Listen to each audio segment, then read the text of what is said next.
Iran has the fourth largest proved crude oil reserves in the world, and South Korea is one of the Islamic Republic's best customers. So our Ko Roon-hee spoke to some experts to hear how they think the Trump administration's new sanctions could affect the Korean economy. South Korean companies relying on trade with Iran were relieved to hear South Korea was granted temporary exemptions from Washington sanctions on Tehran that have snapped back into place. But the waiver, while extendable, only lasts up to 180 days, and local experts are divided on how this could affect the South Korean economy. Some say the sanctions will lead to rising international oil prices due to slumping supply.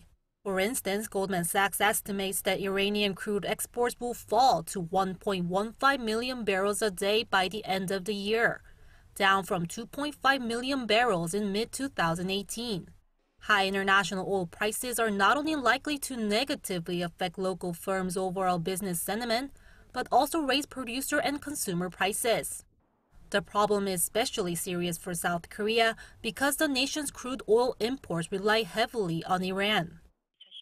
In 2017, Iran was the third largest provider of crude oil to South Korea when comparing imports. Saudi Arabia was the biggest and Kuwait second.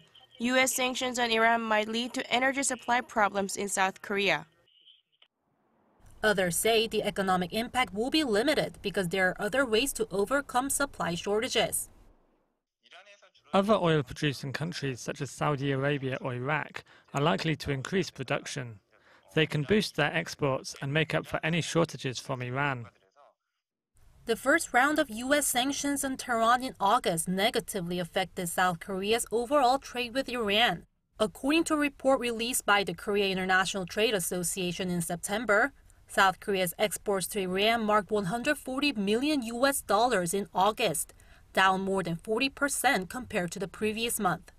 But what's more important, according to experts, are import numbers, since South Korea's exports to Iran accounted for less than 0.5% of the country's total export in the first 9 months of this year. Imports plunged by almost 70% in August compared to the previous month, with crude oil accounting for most of the outbound shipments. Ko Roon-hee, Arirang News.